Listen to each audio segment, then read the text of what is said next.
শুনছিলেন। এছাড়াও দেশ বিদেশের আরো খবর নিয়ে দুপুরে বাংলাদেশে নুসরাত বৃষ্টি আপনাদের সাথে আছি। শুরুতেই ফিফা ওয়ার্ল্ড কাপ 2026 এর খবর। আমেরিকার আটলান্টা যেন এখন এক টুকরো বুয়েন্স আইরেস। চারদিকে শুধু নীল সাদার সুনামি। মাঠের লড়াই শুরুর আগেই আটলান্টার রাজপথ কাঁপছে বন্দেরাজ উৎসবে। লক্ষ্য একটাই, ফাইনাল ও বিশ্বজয়। ইউরোপ সেরাদের হারানোর পর স্প্যানিশ সমর্থকরাও এখন ফাইনালে চাইছে মেসিদেরই। কিন্তু মহাকাব্যিক এই ফাইনালে ওঠার আগে আর্জেন্টিনাকে টপকাতে হবে ইংল্যান্ড প্রাচীর। চারদিকে নীল সাদার সমুদ্র দেখে মনে হবে আর্জেন্টিনার কোনো এক শহরে সেমির উদযাপনে মেতেছে আর্জেন্টাইনরা, কিন্তু না, শহরটি আমেরিকার আটালান্টা, যা রাতারাতি পরিণত হয়েছে বুয়েন্স আইরেসে। রাজপথ কাঁপিয়ে বান্দেরাজ উৎসবে মাতোয়ারা আর্জেন্টাইন সমর্থকরা। লক্ষ্য একটাই, ফাইনালে যাওয়া আর বিশ্বজয়। ফাইনালে যেতে হলে ডিফেন্ডিং চ্যাম্পিয়নদের টপকাতে হবে ইংল্যান্ড বাধা। ইংলিশদের শিবিরে আছে তরুণ তুর্কি, যারা নিজেদের প্রমাণ করেছে প্রতিটি ম্যাচে। সেই সাথে দলে আছে 6 গোল নিয়ে গোল্ডেন বুটের দৌড়ে থাকা কেইন ও বেলিংহাম। প্রতিপক্ষ যতই শক্তিশালী হোক না কেন, আর্জেন্টাইন ফ্যানদের দাবি, অভিজ্ঞতার পাশাপাশি মাঠের একতাই আলবিসেলেস্তাদের মূল শক্তি। আর্জেন্টিনার খেলা মানেই দুর্দান্ত কামব্যাক। এই দলের রক্তে আছে আবেগ আর ভালোবাসা। আর্জেন্টিনার খেলায় নাটক থাকবে, সাসপেন্স থাকবে। এটা একটা দারুণ গল্প। স্পেনের লামিন ইয়ামাল থাকতে পারে, কিন্তু আমাদের আছে মেসি। আমাদের এমন একটা দল আছে যারা ঐক্যবদ্ধ। আমাদের লক্ষ্য ফাইনাল। তবে হ্যাঁ, ইংল্যান্ড আমাদের একটু ঘাম ছুটিয়ে দেবে, কঠিন পরীক্ষা নেবে। কিন্তু আর্জেন্টিনার উপর আমার পূর্ণ ভরসা আছে, আমরাই জিতব। অন্যদিকে ফ্রান্সকে কাঁদিয়ে ফাইনালের টিকিট কেটেছে স্পেন। ইংল্যান্ড অথবা আর্জেন্টিনা যে কোনো এক দলকে পাবে শিরোপার মঞ্চে। ফ্রান্সের বিপক্ষে জয়ের পর ফাইনালে ডিফেন্ডিং চ্যাম্পিয়নকে চাইছে স্পেনের সমর্থকরা। আমি আর্জেন্টিনাকে চাই। আর্জেন্টিনাকে চাওয়ার কারণ হলো আমরা তো ইউরোপিয়ান চ্যাম্পিয়নশিপে ইংল্যান্ডকে আগেই হারিয়েছি। আমার দুর্দান্ত লাগছে। আর্জেন্টিনা, তোমরা কি গ্র্যান্ড ফাইনালে খেলতে চাও না? আমরা তোমাদের দ্বিতীয় স্টার উপহার দিব। অপেক্ষায় আছি, চলো এগিয়ে যাও। আটালান্টা স্টেডিয়ামে বুধবার রাত 1টায় মুখোমুখি হবে ইংল্যান্ড ও আর্জেন্টিনা। একদিকে কেইন বেলিংহামদের আধুনিক ফুটবল, অন্যদিকে মেসি আলভারেজদের লাতিন জাদু। আলবিসেলেস্তারা কি পারবে স্বপ্নের ফাইনালে পৌঁছাতে, নাকি থ্রি লায়ন্সরা স্তব্ধ করে দেবে এই নীল সাদার সমুদ্র? রিয়ান রাফতি, যমুনা স্পোর্টস। প্রথম সেমিফাইনালে ফ্রান্সকে 2-0 গোলে হারিয়ে ফাইনাল নিশ্চিত করেছে স্পেন। ম্যাচে গোল করেন মিকেল ওয়েয়ারজাবাল ও পেড্রো পোরো। আর এই জয় 16 বছর পর আবারও বিশ্বকাপের ফাইনালে উঠল স্প্যানিশরা। এদিকে পুরো আসরে অপ্রতিরোধ ফুটবল খেলেও সেমিফাইনালের মঞ্চ থেকে বিদায় জানাতে হয়েছে দুইবারের বিশ্ব চ্যাম্পিয়নদের। সুযোগ ছিল টানা 3 আসরে বিশ্বকাপের ফাইনালের নাম লিখিয়ে নতুন কীর্তি গড়া। গত আসরের আক্ষেপ ঘুচিয়ে মার্কিন মুলুকে রচিত হলো না নতুন করে ফরাসি বিপ্লব। স্পেনের রক্ষণ দুর্গে বিপর্যস্ত হয়ে আরও একবার খুব কাছে এসেও কিলিয়ান এমবাপ্পের ছুঁয়ে দেখা হলো না বিশ্বকাপের সোনালী ট্রফিটি। 2-0 গোলে হেরে বেদনার নীল অশ্রুজলে বিদায় নিতে হলো দিদিয়ে দেশম শিষ্যদের। ডালাসে প্রথম সেমিফাইনালে শুরু থেকেই জমে ওঠে ফ্রান্স স্পেনের লড়াই। দুই দলই প্রতিপক্ষের রক্ষণে হানা দিয়ে আভাস দেয় হাড্ডাহাড্ডি লড়াইয়ের। তবে সুযোগ তৈরি করেও গোলের দেখা পাচ্ছিল না কেউ। খেলার 22 মিনিটে ডেডলক ভাঙে স্পেন। বল ক্লিয়ার করতে গিয়ে বক্সের ভেতর ইয়ামালের পায়ে আঘাত করে বসেন লুকাস দিনিয়ে। সফল স্পট কিকে দলকে 1-0 গোলে লিড এনে দেন মিকেল ওয়াইয়ারজাবাল। কিছুক্ষণ পরই নির্ভরযোগ্য ডিফেন্ডার উইলিয়াম সালিবা চোট নিয়ে মাঠ ছাড়লে দুশ্চিন্তা বাড়ে ফরাসি শিবিরে। ঘুরে দাঁড়ানোর প্রত্যয়ে দ্বিতীয়ার্ধে নেমে আরও একবার গোল হজম করে বসে ফ্রান্স। 58 মিনিটে দানি ওলমোর সঙ্গে দ্রুত 1-2 পাসে গোলরক্ষক মাইক মাইনিওকে পরাস্ত করে স্কোরলাইন 2-0 করেন পেড্রো পোরো। 6 মিনিট পর অফসাইডের কারণে বাতিল হয় লামিন ইয়ামালের গোল। ম্যাচে ফিরতে প্রাণপণ চেষ্টা চালায় ফ্রান্স, তবে গোলের দেখা পায়নি দেশম শিষ্যরা। রেফারির খেলা শেষে লম্বা বাঁশি বাজতেই 2-0 গোলের হার সঙ্গী হয় ফরাসিদের। অন্যদিকে দীর্ঘ 16 বছর পর ফাইনাল নিশ্চিতের আনন্দে মাতে স্পেন। নাসিফ শুভ, যমুনা স্পোর্টস। ইউরোর রাজত্ব অক্ষুণ্ণ রেখে বিশ্বকাপের মঞ্চেও সেই জয়রথ ধরে রাখতে চায় স্পেন। ফ্রান্সকে 2-0 গোলে হারিয়ে ফাইনালের টিকিট কেটে ভক্ত সমর্থকদের প্রতি কৃতজ্ঞতা প্রকাশ করেন পেড্রো। আর দলের ভ্রাতৃত্ববোধ সাফল্যের টনিক হিসেবে দারুণভাবে কাজ করেছে অভিমত স্প্যানিশ ডিফেন্ডার পাউ কুবার্সির। এদিকে ফ্রান্সের ব্যর্থতার জন্য নিজেদের ভুল ও কৌশলগত কারণকে কাজ করে দাঁড় করান কোচ দিদিয়ে দেশম।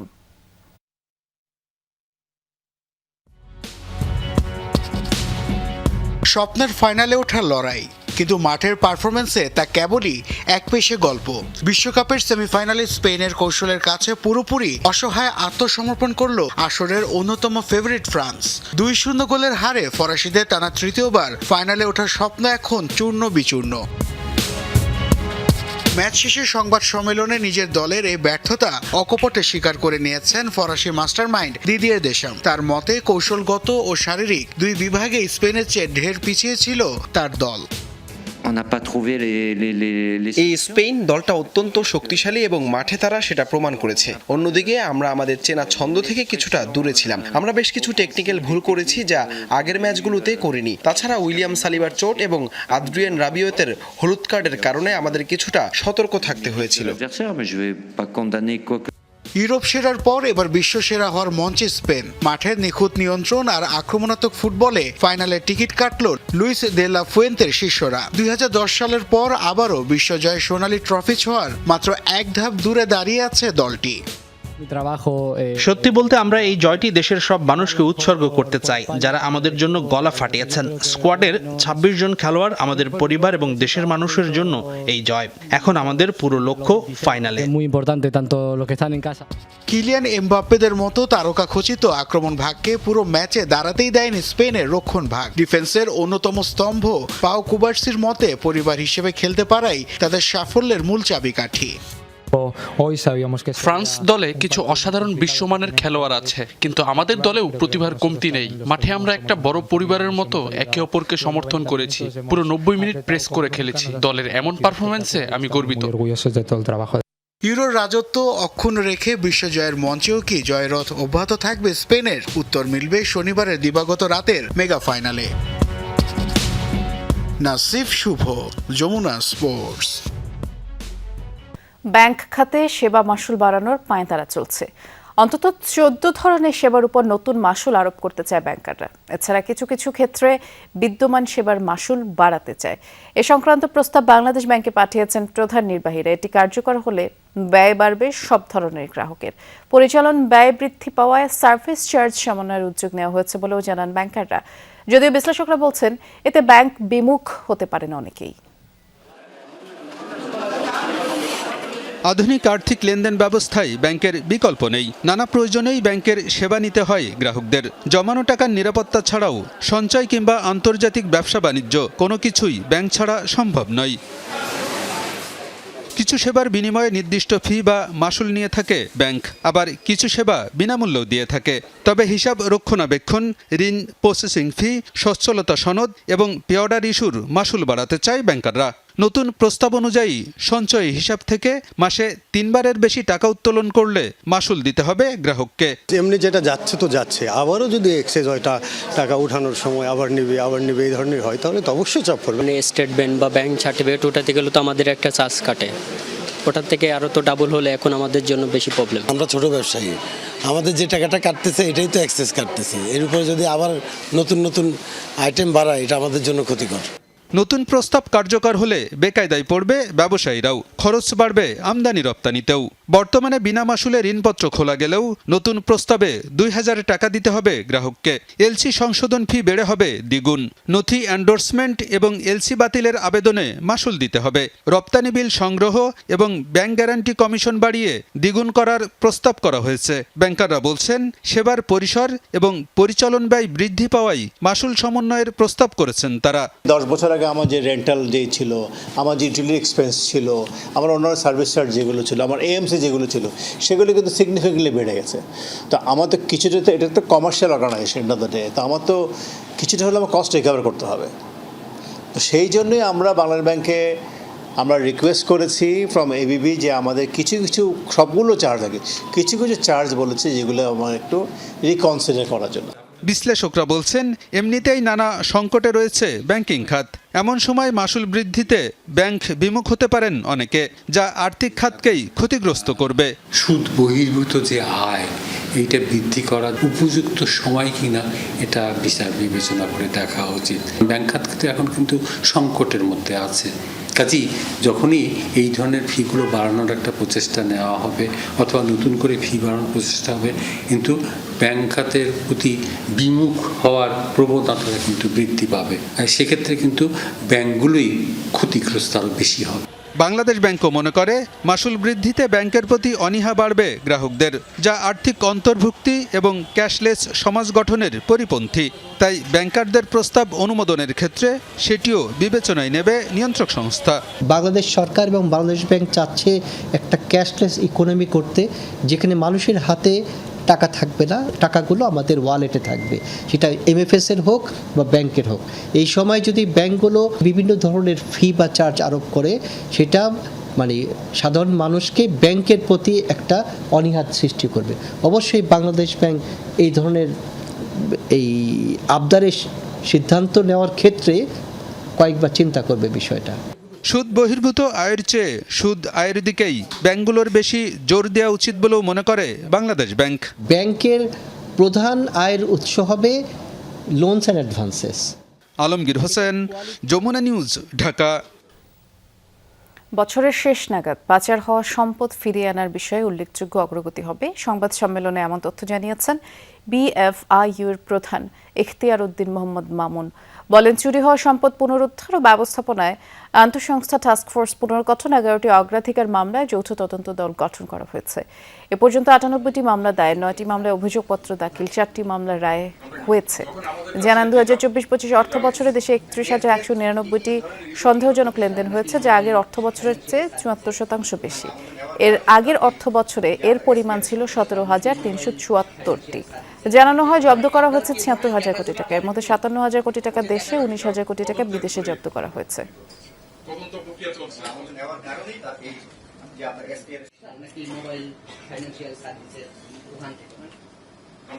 যখন আমাদের কাছে যেটা ধরনের রিপোর্টিং করতে হবে সেটা মোবাইল ফাইন্যান্সিয়াল সার্ভিসেস আমাদের নেওয়ার কারণেই তার এই যে আপনার এসপিআর এর সংখ্যাটা নাকি মোবাইল ফাইন্যান্সিয়াল সার্ভিসেস যাদের যে 11টি যে আমাদের অগ্রাধিকার ভিত্তিক যে মামলা আছে, ওই ব্যক্তিদের সংশ্লিষ্ট তাদের 76,000 কোটি টাকার সম্পদ আমরা আদালতের আদেশের মাধ্যমে অবরুদ্ধ করেছি। তার ভিতরে 57,000 কোটি টাকার সম্পদ হলো দেশে অবস্থিত, আর 19,000 কোটি টাকার সম্পদ বিদেশে অবস্থিত। প্রত্যেক শিক্ষার্থীকে একটি করে গাছের চারা রোপণের জন্য আহ্বান জানিয়েছেন প্রধানমন্ত্রী তারেক রহমান।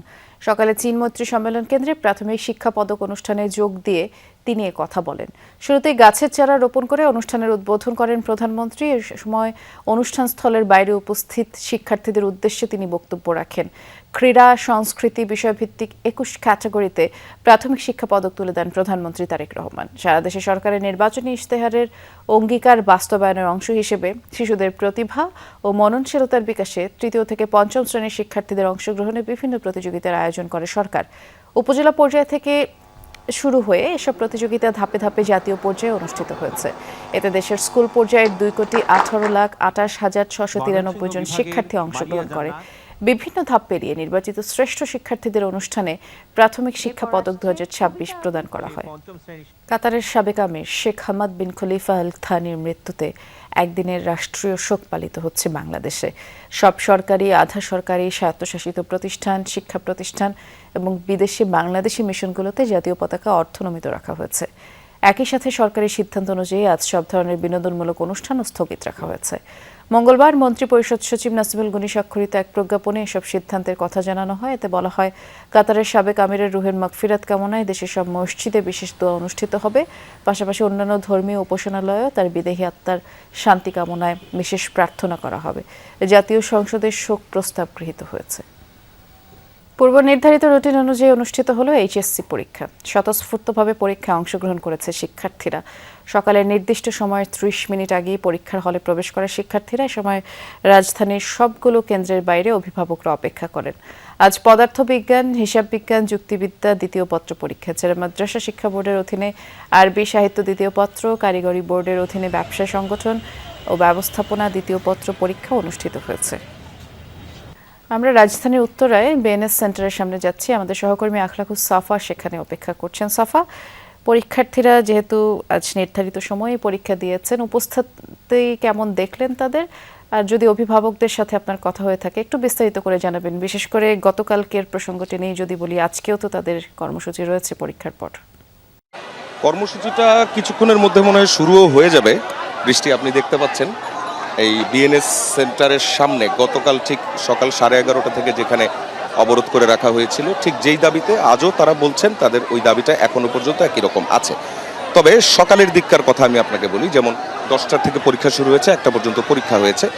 যেমন বিশেষ করে সায়েন্সের যারা পরীক্ষা দিয়েছেন, ফিজিক্স সেকেন্ড পেপার ছিল আজকে, স্টুডেন্টদের সঙ্গে কথা হলো, বেশিরভাগ স্টুডেন্ট কিন্তু বলেছেন যে তাদের আজ পরীক্ষা ভালো হয়েছে এবং আজকের যে কোশ্চেন সেই কোশ্চেন নিয়ে তাদের কোনো ধরনের আসলে প্রতিক্রিয়া নেই। বেশিরভাগ স্টুডেন্টই বলছেন যে তাদের পরীক্ষা ভালো হয়েছে। তবে শিক্ষক যারা অর্থাৎ অভিভাবক যারা আছেন, অভিভাবকদের মধ্যে আবার মিশ্র প্রতিক্রিয়া আছে। অনেকেই বলছেন স্টুডেন্টরা যে আন্দোলনটা করছে সেই আন্দোলনটা সরকার গুরুত্ব দেওয়া উচিত।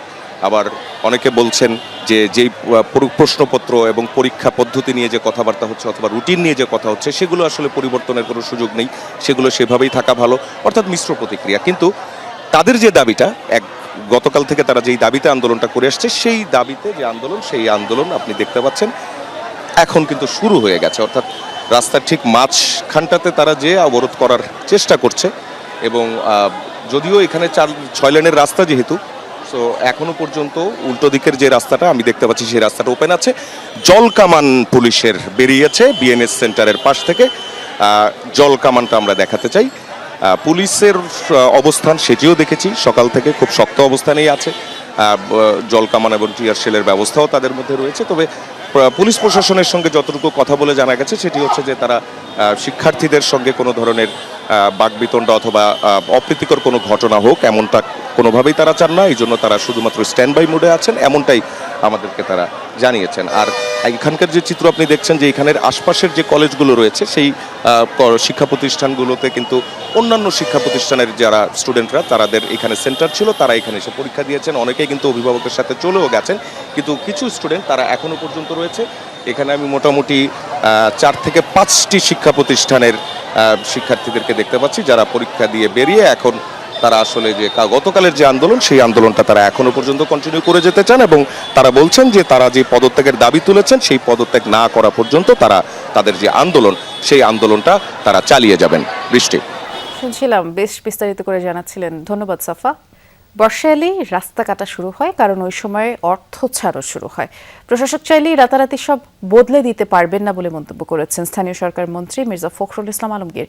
সকালে রাজধানী গুলশানে ডিএনসিসি সম্মেলন কক্ষে নগরের বর্জ্য ব্যবস্থাপনা শীর্ষক সেমিনারে তিনি বলেন, সিটি কর্পোরেশনকে সরকারে পরিণত করতে না পারলে নগরীর বর্জ্য ব্যবস্থাপনা সমস্যার সমাধান হবে না।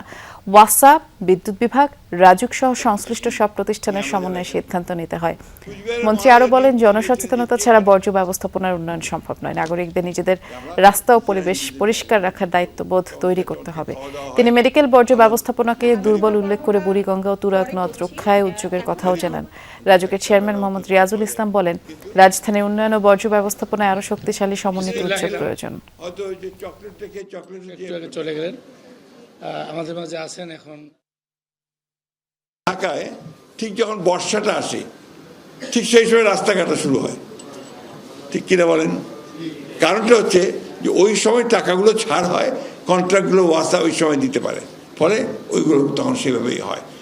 বিদ্যুৎ যেটা নিচ দিয়ে যায় সেটাও তাই, উপর দিয়ে যায় সেটাও তাই। ফলে বিষয়টা আপনার এত সহজ নয়। সিটি কর্পোরেশনগুলোকে একটা গভর্নমেন্টে পরিণত করতে না পারি, সরকার হবে সে, তা না হলে এই সমস্যার সমাধান সহজে হবে না। চট্টগ্রাম পার্বত্য জেলা ও কক্সবাজারের বন্যা কবলিত বেশিরভাগ এলাকা থেকে পানি নেমেছে, বেরিয়ে আসছে বন্যার ক্ষত চিহ্ন। চট্টগ্রামের সবচেয়ে ক্ষতিগ্রস্ত 2 উপজেলা বাঁশখালী ও সাতকানিয়ার আশ্রয় কেন্দ্রগুলো থেকে বাড়িঘরে ফিরছেন বাসিন্দারা, তবে কিছু নিচু এলাকা এখনও জলাবদ্ধ। এদিকে পানি নামলেও বসতঘর বসবাসের অনুপযোগী হয়ে পড়ায় দুশ্চিন্তায় অনেক দরিদ্র পরিবার সরকারি সহায়তার দিকেই তাকিয়েছে তারা, এবং সংকট রয়েছে বিশুদ্ধ পানিরও।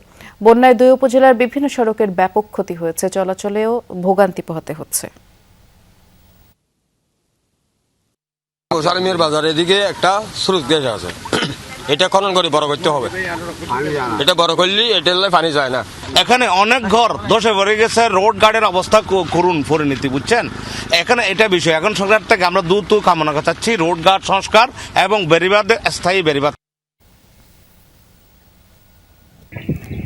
বান্দরবানের বেশিরভাগ নিম্নাঞ্চল থেকে নেমে গেছে পানি। সাঙ্গু, মাতামুহুরী, বাঁকখালী নদীর পানি নেমে যাওয়া আশ্রয় কেন্দ্র, ঘরবাড়িতে ফিরছেন বানভাসী মানুষ। ক্ষতিগ্রস্ত ঘরবাড়ি মেরামত নিয়ে ব্যস্ত ভুক্তভোগীরা। অনেকেই সরকারি সহায়তা চেয়েছেন। এই কষ্টটা কোনো সীমা নাই। এই আজ 6-7 দিন তোমাকে এইরকম দুর্দর্শী পানির ভিতরে তাদেরকে যদি একটা পুনর্বাসন করে দেয়, আমরা ওখানে ভালো থাকতে পারবো, ভালো কিছু করতে পারবো। আমাদের ছেলে মেয়ে যারা আছে তাদেরকে লেখাপড়াও করাতে পারবো। যদি একটু কোনো রকম সরকার যদি সহযোগিতা করে আমাদের একটু ভালো উপকার হয়।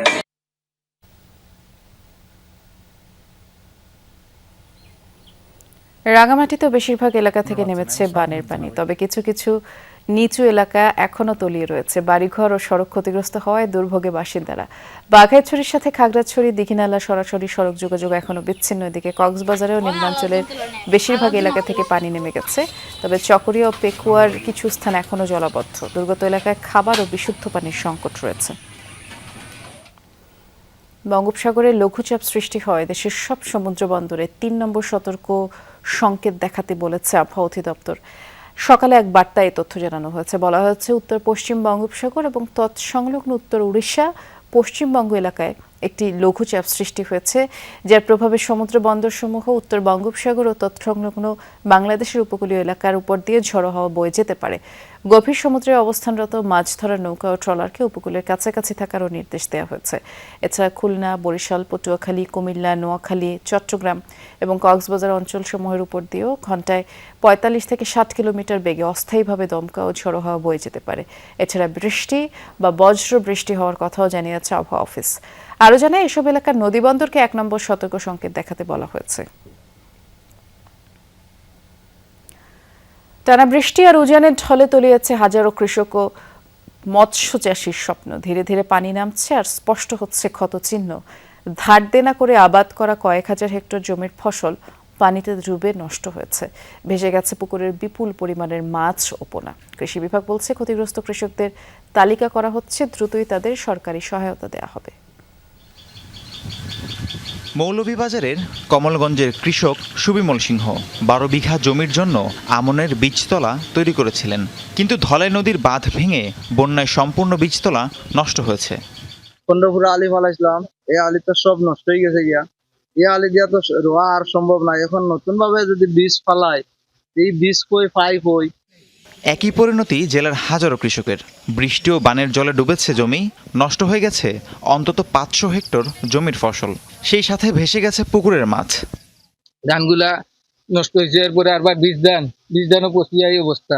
আমরা তো বন্যা পুরাপুরি খেতিব, আমরা আলি উলি নাই, বরু ফেলা নিল, বরু ক্ষেত আমরা একটা লস বলাইলো। 4 কেয়ার ক্ষেত করছিলাম, বন্যা একবারে ডুবাইয়া একবারে নষ্ট করে দিয়েছে আমরা। হবিগঞ্জেও খোয়াই নদীর বাঁধ ভেঙে আকস্মিক বন্যায় ফসল নষ্ট হয়েছে বহু চাষির। একদিকে হারিয়েছেন কষ্টের ফসল, অন্যদিকে কাঁধে ঋণের বোঝা। এমন অবস্থায় দিশেহারা চাষিরা। কিস্তিতে টেহা তুললে আমি ফসল ফলাইছি, বিরসার মধ্যে 2টা বিরসা করছি, বন্যা নিছি গা। আমাদের লাউ বিরসা গেছে, কুমড়া বিরসা গেছে, বেগুন বিরসা গেছে, কইশাক বিরসা গেছে, আমাদের ধান গেছে। আমরা এলাকার জেলার মাছ, সবজি বাগান, ধান সব কিছু তো একবার তুলে গেছে, অনেকের ঘর বাড়ি পড়ছে। আমার 2 বিসা কইশাক আছেন, 2 বিসা কইশাক নিছি গা। আমার চলা খুবই অসুবিধা, চলতাম না। শুধু কৃষকই নন, মৎস্য চাষিরাও ব্যাপক ক্ষতির সম্মুখীন হয়েছেন। জেলার প্রায় ১৫০০ পুকুরের বিপুল পরিমাণ মাছ ও পোনা ভেসে গেছে বন্যায়। আমার ছেলেটা অসুস্থ, আমি চাইছিলাম ওই হার্ট অ্যাটাক করছে, রিং লাগাইতাম চাইছিলাম ওই মাছ বেচা। ওখান রাত্রে ওটা 2টার সময় পানি আইয়া আমার মাছ সব লইয়া গেছি গা। 1.5-2 জায়গা রয়েছিলাম ভাই, খুব রেনি হইয়া কিস্তি মিস্তি তুললে গরিব মানুষ রাস্তা কাজ করি যা আছে এটা সব পড়ছে, এটা শিখা এটা আর ঠিকবে না। যে আমরা কীভাবে চলবো বা চলি এ খাল্লাইছানে আর কেউ জানে না। টানা বৃষ্টি থামলেও ভোলায় এখনও বহু কৃষকের জমি তলিয়ে রয়েছে পানিতে। অথই জলে ডুবে নষ্ট হয়েছে শত শত হেক্টর জমির আবাদ। এই অবস্থা থেকে কিভাবে ঘুরে দাঁড়াবেন জানেন না কৃষকরা। এটার মধ্যে আমি 70 কেজি ধান বানিয়েছি, এই ফেলায় 8 দিনের বৃষ্টি আমার ধানটা ফসে গেছে। আজ 1 সপ্তাহ 10 দিন পর্যন্ত পানি খেতে, এই পানি কোনো দিকেও যায়ও না, হরও না, কিন্তু জ্বালাড়ি আমার পচে যাইতে আছে। এখন আমরা যে সামনে দিতে কি করবো, আমার কোনো বিকল্প পথ নেই। আমি অনেক টাকা ধার দানা করে জ্বালা চান্দি বানিয়েছি, হ্যাঁ। এখন আমার জ্বালা টানা 1 সপ্তাহ বৃষ্টিতে আমার জ্বালা সব নষ্ট গেছে। আমাকে জ্বালা খেতে একাডু পানি, বিল খাল সব তলে রয়েছে, ফুকুর টুকুর সব তলে রয়েছে। কৃষি বিভাগ বলছে ক্ষতিগ্রস্ত কৃষকের তালিকা করা হচ্ছে, এরপর তা মন্ত্রণালয়ে পাঠানো হবে। প্রণোদনা বরাদ্দ পাওয়া মাত্রই বিতরণ করা হবে চাষিদের মাঝে। বৃষ্টিটা কমলে পর আমরা সরাসরি মাঠে গিয়ে কৃষকদের সরেজমিনে ক্ষেতের অবস্থা দেখে আমরা ক্ষয়ক্ষতিটা আমরা অ্যাসেসমেন্ট করতে পারবো। উদ্বোধন কর্তৃপক্ষের সাথে আমরা আমাদের রিপোর্ট দিয়েছি, তারা সেই অনুপাতে হয়তো কোনো ব্যবস্থা নিতে পারে। যারা ক্ষতিগ্রস্ত হয়েছে তাদের জন্য হয়তো কোনো প্রণোদনার প্যাকেজ হয়তো আসতে পারে। বৃষ্টি ও বন্যায় ভোলা, হবিগঞ্জ ও মৌলভীবাজারে প্রায় ২,৫০০ হেক্টর জমির ফসল ক্ষতিগ্রস্ত হয়েছে। রাহিম সারোয়ার, যমুনা নিউজ। ইংল্যান্ড কঠিন প্রতিপক্ষ, তাই সেমিফাইনালের ম্যাচটি সহজ হবে না বলেই মনে করেন ঢাকায় নিযুক্ত আর্জেন্টিনার রাষ্ট্রদূত মার্সেলো কার্লোস। যমুনা টেলিভিশনকে দেওয়া সাক্ষাৎকারে রাষ্ট্রদূত জানান, ম্যারাডোনার প্রতি শ্রদ্ধা জানাতে সেমিফাইনালে নীল জার্সি পরবেন খেলোয়াড়রা। দলের সতীর্থরা মেসির সাথে খেলতে এবং তার কাছ থেকে শিখতে মুখিয়ে থাকে বলেও জানান তিনি।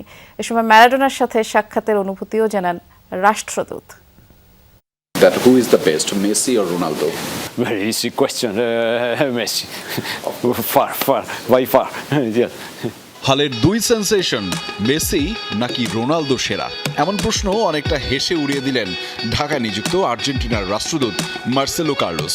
স্নায়ুর পরীক্ষা নিয়ে সেমিতে আসা নিজের দল নিয়ে এতটা নির্ভর নন, কেননা প্রতিপক্ষের নাম যে ইংল্যান্ড। 1986 সালের বিশ্বকাপে আইকনিক নীল জার্সি পরে হারিয়েছিল ইংলিশদের, তাই তো রাষ্ট্রদূতের প্রত্যাশা মেসিদের সেই নীল বিষে শেষ হবে কেইনদের যাত্রা। I know it will be a very tough game. সেমিফাইনালের ম্যাচটি খুব কঠিন হবে, কোনো দলকেই পরিষ্কারভাবে ফেভারিট বলা যায় না, তবে আমি আশা করি শেষ পর্যন্ত আর্জেন্টিনাই জিতবে। ইংল্যান্ড খুবই শক্তিশালী দল, তাদের দলে অসাধারণ স্ট্রাইকার হ্যারি কেইন আছেন, জুড বেলিংহ্যামও দুর্দান্ত। ঠিক কী কারণে নীল জার্সি পরার সিদ্ধান্ত তা আমি জানি না, তবে এটি অবশ্যই ম্যারাডোনার প্রতি এক ধরনের শ্রদ্ধা নিবেদন হবে। আমাদের কাছে ম্যারাডোনা সবসময়ই অনুপ্রেরণার উৎস, এমনকি মেসিও তার কাছ থেকে অনুপ্রেরণা পেয়েছেন। মেসি দলের মধ্যে প্রভাব খাটান নাকি পুরো দল মেসির জন্যই খেলে, এ নিয়ে কৌতূহল আছে সাধারণের। বিষয়টির ব্যাখ্যাও দিলেন রাষ্ট্রদূত। আর্জেন্টিনার সব খেলোয়াড়ই বলেন মেসির সঙ্গে খেলতে পারা তাদের জন্য সৌভাগ্যের বিষয়, তারা তার কাছ থেকে প্রতিনিয়ত শিখছে। সবচেয়ে বড় বিষয় হলো এত বড় তারকা হওয়ার পরও তিনি অত্যন্ত বিনয়ী। 39 বছর বয়সেও তিনি কঠোর পরিশ্রম করে চলেছেন, ফলে তার সঙ্গে তাল মিলিয়ে খেলতে হলে অন্যদেরও বাড়তি পরিশ্রম করতে হয়।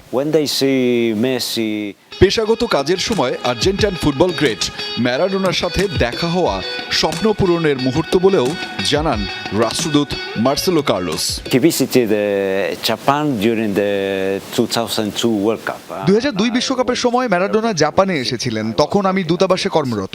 বিমানবন্দরে তাকে অভ্যর্থনা জানাতে যাওয়ার সুযোগ হয়েছিল আমার, সেখানে তার সঙ্গে কিছুক্ষণ কথা বলার সুযোগও পাই। তিনি ছিলেন অত্যন্ত আন্তরিক, বিনয়ী এবং সবার জন্য উন্মুক্ত একজন মানুষ। তার একটি অটোগ্রাফও নিয়েছিলাম, আমার জন্য সেটি ছিল স্বপ্ন পূরণের মতো একটি মুহূর্ত। তবে এখনো মেসির সাথে সাক্ষাতের সুযোগ হয়নি। অনেক মানুষেরই তো সেই সৌভাগ্য হয় না। মেসি বিশ্বের নানা প্রান্তে খেলেছেন, আশা করি একদিন নিশ্চয়ই দেখা হবে। জমাট এক সেমির অপেক্ষায় আছেন এই আর্জেন্টাইন। ফলাফল যাই হোক, আলবিসেলেস্তাদের প্রতি বাংলাদেশের অকৃত্রিম ভালোবাসায় কৃতজ্ঞতা প্রকাশ করেন রাষ্ট্রদূত। আহমেদ রেজা, যমুনা নিউজ, ঢাকা। আগারগাঁয়ে প্রাথমিক শিক্ষা পদক প্রদান অনুষ্ঠানে বক্তব্য রাখছেন প্রধানমন্ত্রী তারেক রহমান। সরাসরি যাচ্ছি তার বক্তব্যে। বিদ্যালয় থেকে এসছো, তোমাদের অন্য বন্ধুরা প্রায় 22 লক্ষ বন্ধুরা এখানে বিভিন্ন টিচার আছেন প্রাথমিক বিদ্যালয়ে, আপনারাও নিশ্চয়ই ওয়াকিফল আছেন, এই ব্যাপারটা জানেন যে বাচ্চারা খেলাধুলায় অংশগ্রহণ, ফুটবল ম্যাচ ছিল এবং প্রায় সারা বাংলাদেশে 22 লক্ষ বাচ্চারা খেলেছে। সেই অনুষ্ঠানে আমি ছিলাম, মানে যখন ফাইনালটা হয়েছে আর্মি স্টেডিয়ামে।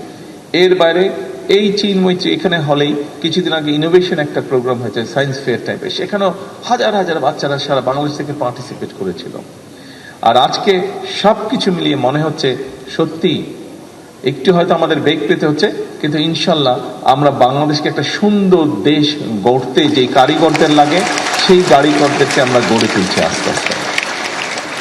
সম্মানিত উপস্থিতিবৃন্দ, শিক্ষকবৃন্দ এবং আমার বন্ধুরা, তোমাদের সাথে, আপনাদের সকলের সাথে আমি আমার একটি বিষয় একটু আলোচনা করতে চাই।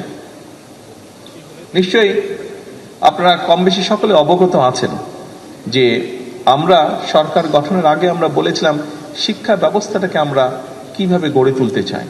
আমরা বলেছিলাম শিক্ষা ব্যবস্থাটাকে, বিশেষ করে প্রাইমারি শিক্ষাটা, সকল সময় আমি বলেছি প্রাইমারি বিদ্যালয়ের শিক্ষক এবং প্রাইমারি বিদ্যালয়ের শিক্ষার্থী, এই তিনটা অসম্ভব ইম্পর্টেন্ট একটি বিষয় দেশকে গড়ে তোলার জন্য।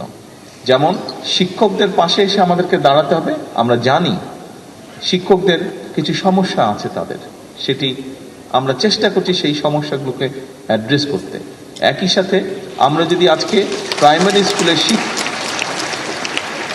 স্কুলের শিক্ষকদেরকে যদি আমরা সঠিক ট্রেনিংয়ের মাধ্যমে সঠিকভাবে গড়ে তুলতে পারি, তাদেরকে সঠিক ট্রেনিং দিতে পারি, তারা তাদের সেই ট্রেনিংটা, সেই শিক্ষাটা তারা শিক্ষার্থীদের কাছে পৌঁছে দিবেন, যার ফলে শিক্ষার্থীরা অর্থাৎ প্রাইমারি স্কুল থেকে একটা শক্ত বুনিয়াদ গড়ে উঠবে ভালো কিছু। এবং সেই জন্যই আমরা চাইছি সেখানে লার্নিং উইথ হ্যাপিনেস এই বিষয়টিকে ওখানে ইনক্লুড করার জন্য। যা আমি আজকে স্টলগুলো, প্রত্যেকটা স্টলে হয়তো এক পিঞ্চ করে আমি ছিলাম, কিন্তু প্রত্যেকটা স্টলে আমি চেষ্টা করেছি বাচ্চাদের কথা শোনার জন্য, শিক্ষকদের বক্তব্য শোনার জন্য। আমি সেখানে দেখেছি যে এরই ভিতরে শিক্ষকরা বাচ্চাদেরকে নিয়ে অলমোস্ট সবগুলো স্টলে আমি দেখেছি, যতগুলো স্কুল আছে সবগুলো স্কুলে দেখেছি লার্নিং উইথ হ্যাপিনেস এই বিষয়টিকে মোটামুটিভাবে ওনারা ইন্ট্রোডিউস করে ফেলেছেন এর ভিতরে। আমরা জিনিসটাকে আরো সুন্দরভাবে চেষ্টা করব অর্গানাইজ করে নিয়ে আসতে। যে সকল স্কুল এর মধ্যে শুরু করে ফেলেছেন, কেউ কি এসেছেন এখানে, অনেকেই হয়তো আসতে পারেননি, সকলকে যারা এসেছেন তাদের মাধ্যমে, মিডিয়া আছে এখানে, মিডিয়ার মাধ্যমে আমি সকল বাংলাদেশের সকল স্কুলকে আমি ধন্যবাদ জানাই এই প্রসেসটা শুরু করার জন্য। আমরা ছিলাম আগারগাঁয়ে প্রাথমিক শিক্ষা পদক প্রদান অনুষ্ঠানে বক্তব্য রাখছেন প্রধানমন্ত্রী তারেক রহমান। সরাসরি দেখছিলেন আপনারা। জুলাই গণ অভ্যুত্থানে 1400 শহীদের সবার পরিচয় শনাক্ত করে তাদের হত্যাকারীদের বিচার নিশ্চিত করা হবে বলে জানিয়েছেন আন্তর্জাতিক অপরাধ ট্রাইব্যুনালের চিফ প্রসিকিউটর আমিনুল ইসলাম। সকালে রায়েরবাজার বুদ্ধিজীবী কবরস্থানে জুলাই গণ অভ্যুত্থানে শহীদদের গণকবর পরিদর্শন করেন তিনি। বলেন, জুলাই আন্দোলনে একটি হাসপাতাল থেকে কিছু মরদেহ নদীতে ভাসিয়ে দেওয়ার তথ্য পাওয়া গেছে, সে বিষয়ে তদন্ত চলমান। একই সাথে এই ঘটনায় যারা জড়িত তাদেরও বিচারের আওতায় আনা হবে। চিফ প্রসিকিউটর বলেন, ঢাকার মাতুয়াইল, জুরাইন, নারায়ণগঞ্জ, মুন্সিগঞ্জে জুলাই আন্দোলনে নিহতদের গণকবরের সন্ধান পেয়েছে তদন্ত সংস্থা। এসব আমিনুল ইসলাম দাবি করেন, জাতিসংঘ ঘোষিত তালিকার তুলনায় প্রকৃত নিহতের সংখ্যা আরও বেশি হতে পারে। এটি উদ্ঘাটনে তদন্ত করছে ট্রাইব্যুনালের তদন্ত সংস্থা।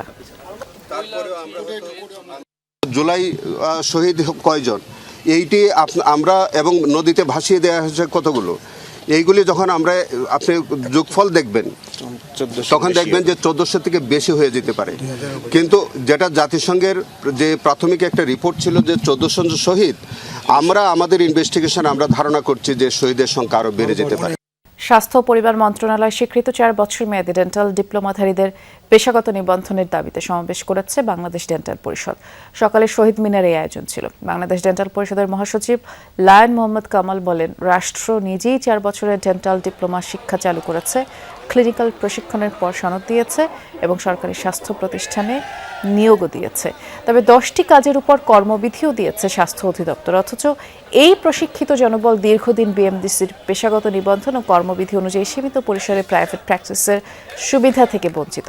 তাতে হাজার হাজার ডেন্টাল ডিপ্লোমাধারী বেকারত্ব, পেশাগত বৈষম্য, অনিশ্চয়তার মধ্যে রয়েছে। এ সময় প্রধানমন্ত্রী কোনো দিক নির্দেশনা না পাওয়া পর্যন্ত অবস্থান কর্মসূচির ডাক দেওয়া হয়।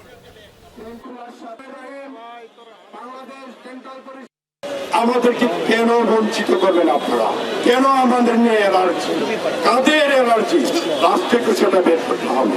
যদি কোনোদিনের আমার সুনির্দিষ্ট প্রতিশ্রুতি না পাই, আমরা পরবর্তী কর্মসূচি ঘোষণা দেব। যুক্তরাষ্ট্রের হামলার জবাবে মধ্যপ্রাচ্যের 3 দেশে ভয়াবহ হামলা চালিয়েছে ইরান। ক্ষেপণাস্ত্র ও ড্রোন হামলায় ক্ষতিগ্রস্ত কুয়েত, জর্ডান, বাহরাইনের মার্কিন সামরিক স্থাপনা। এর আগে ইরানের দক্ষিণাঞ্চল উপকূল জুড়ে ব্যাপক হামলা চালায় যুক্তরাষ্ট্র। টার্গেট করা হয় গুরুত্বপূর্ণ দ্বীপ, বন্দর, শহর ও প্রদেশ। ওয়াশিংটনের হুঁশিয়ারি, শিগগিরই আলোচনার টেবিলে না বসলে আরও বাড়বে অভিযানের পরিধি। যুদ্ধবিরতি কার্যকরের পর সাম্প্রতিক হামলায় পর্যন্ত ইরানে কমপক্ষে 30 বেসামরিকের মৃত্যু হয়েছে।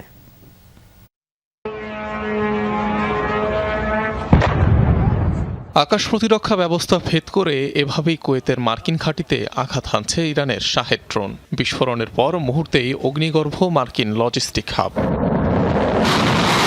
অবিরাম মার্কিন হামলার জবাবে মঙ্গলবারও মধ্যপ্রাচ্য জুড়ে যুক্তরাষ্ট্রের স্থাপনায় হামলা চালায় আইআরজিসি। কুয়েত সহ টার্গেট করা হয় বাহরাইন ও জর্ডানকে। জর্ডানের আজরাক মার্কিন বিমান ঘাঁটিতে অবস্থানরত F-18 যুদ্ধ বিমান লক্ষ্য করে চালানো হয় হামলা। টার্গেট করা হয় কিং ফয়সাল এয়ারবেজও। সরাসরি লক্ষ্যবস্তুতে আঘাত হানে অন্তত একটি ক্ষেপণাস্ত্র। ভূপাতিত করা হয় অন্তত 4টি ব্যালিস্টিক মিসাইল। বাহরাইনে হামলায় মার্কিন পঞ্চম নৌবহরের কমান্ড সেন্টার ধ্বংসের দাবি করে ইরান। ক্ষতিগ্রস্ত হয় সাপোর্ট ফ্যাসিলিটি সেন্টার ও ফুয়েল ট্যাঙ্ক। কাতারে আল উদেইদ বিমান ঘাঁটিতে চালানো হামলার ক্ষয়ক্ষতি উঠে আসে স্যাটেলাইট চিত্রে। এর আগে ইরানের দক্ষিণাঞ্চল ও উপকূলীয় দ্বীপগুলোয় ব্যাপক বোমাবর্ষণ করে মার্কিন বাহিনী। শোনা যায় ধারাবাহিক বিস্ফোরণের শব্দ। ক্ষতিগ্রস্ত সিস্তান বালুচিস্তান প্রদেশের একটি সামরিক ঘাঁটি আহবাজ শহরে হয়েছে জোরালো বিস্ফোরণ। আবারও হামলার শিকার হয় সাবাহার বন্দর। অভিযানের পরিধি আরও বাড়ানোর পরিকল্পনা করছে ওয়াশিংটন। আমি না বলা পর্যন্ত হামলা থামবে না, চলতেই থাকবে। জ্বালানি স্থাপনাগুলোতে হামলার বিষয়টি সর্বশেষে রেখেছি, তবে শেষ পর্যন্ত আমরা সেগুলো ধ্বংস করবই। তারা আলোচনার টেবিলে না বসলে সব বিদ্যুৎ কেন্দ্র ও সেতু গুঁড়িয়ে দেব। এদিকে মধ্যপ্রাচ্য জুড়ে ইরানের হামলায় ক্ষুব্ধ উপসাগরীয় দেশগুলো। চলমান যুদ্ধে কোনো পক্ষে জড়িত না থাকা সত্ত্বেও আগ্রাসনের শিকার হয় উদ্বেগ প্রকাশ করেছে তারা। পৃথক বিবৃতিতে হামলার নিন্দা জানিয়েছে কুয়েত, কাতার, বাহরাইন ও সংযুক্ত আরব আমিরাত। অনিক রহমান, যমুনা নিউজ। মধ্যপ্রাচ্য জুড়ে শত শত সামরিক বিমান ও 20টিরও বেশি যুদ্ধ জাহাজ মোতায়েনের মধ্য দিয়ে ইরানের জন্য হরমুজ প্রণালী ঘিরে ফের কার্যকর হলো মার্কিন অবরোধ। কেবলমাত্র ইরান ও তার মিত্রদের জন্য গুরুত্বপূর্ণ জলপথটি বন্ধের পাশাপাশি টোল আদায়ের সিদ্ধান্ত থেকেও সরে আসার ঘোষণা দিয়েছেন মার্কিন প্রেসিডেন্ট। এদিকে সংঘাত ও অবরোধ অব্যাহত থাকলে টার্গেট করা হবে ওয়াশিংটন ও তাদের মিত্রদের ব্যবহৃত জ্বালানি রপ্তানির রুটগুলোকে। হুঁশিয়ারি ইরানের বিপ্লবী গার্ড IRGCর। ইরানকে কোণঠাসা করতে আবারও হরমুজ প্রণালীতে কার্যকর হলো মার্কিন অবরোধ। ইরানি বন্দর ও উপকূলীয় এলাকায় যাতায়াতকারী নৌযান ঠেকাতে 20টিরও বেশি মার্কিন যুদ্ধজাহাজের পাশাপাশি মধ্যপ্রাচ্য জুড়ে মোতায়েন রয়েছে শত শত সামরিক বিমান। সোশ্যাল হ্যান্ডেল এক্সে অভিযানের ভিডিও পোস্ট করে মার্কিন সেন্টকম জানায়, টানা 7 ঘন্টার অভিযানে ইরানের নৌ সক্ষমতা ও উপকূলীয় প্রতিরক্ষা ব্যবস্থা লক্ষ্য করে নিখুঁত হামলা চালিয়েছে ওয়াশিংটন। নৌ অবরোধ কার্যকর হলেও ঘোষণার একদিনের মাথায় হরমুজের টোল আদায়ের সিদ্ধান্ত থেকে সরে গেছেন মার্কিন প্রেসিডেন্ট। এর পরিবর্তে উপসাগরীয় দেশগুলোর কাছ থেকে নিরাপত্তা ব্যয়ের অর্থ আদায় করতে চান তিনি। কয়েকটি দেশ $1 মিলিয়ন বিনিয়োগ করতে চায় বলেও দাবি করেন মার্কিন প্রেসিডেন্ট। বহু বছর ধরে আমরা নিঃস্বার্থভাবে এই অঞ্চলটির নিরাপত্তায় কাজ করছি, বিনিময়ে কিছুই নিচ্ছি না। বিষয়টি অনৈতিক মনে হয়। আমি সুরক্ষা ব্যয়ের অর্থ ফেরত চাই। উপসাগরীয় কয়েকটি দেশের প্রভাবশালীরা জানিয়েছেন তারা যুক্তরাষ্ট্রে $1 মিলিয়ন বিনিয়োগ করতে চান। পাল্টা হুঁশিয়ারি এসেছে ইরানের বিপ্লবী গার্ড IRGCর পক্ষ থেকেও। যুক্তরাষ্ট্রের সব অশুভ তৎপরতা শেষ না হওয়া পর্যন্ত বন্ধ থাকবে হরমুজ। নিজেদের অক্ষমতা ঢাকতেই ইরানে হামলা চালিয়েছে যুক্তরাষ্ট্র, দাবি IRGCর। অন্যদিকে শিপ ট্র্যাকিং ওয়েবসাইট কেপলারের তথ্য অনুযায়ী মঙ্গলবার প্রায় 20 লাখ ব্যারেল জ্বালানি নিয়ে হরমুজ অতিক্রম করেছে ইরান সংশ্লিষ্ট অন্তত 11টি জাহাজ। সাবরিনা নুসরাত, যমুনা নিউজ। আর এই ছিল দুপুরে বাংলাদেশের প্রথম ঘন্টার আয়োজনে। এর পরের ঘন্টার আয়োজন নিয়ে ফিরবেন সহকর্মী স্নিগ্ধ পুরবী। দেখার আমন্ত্রণ রইল।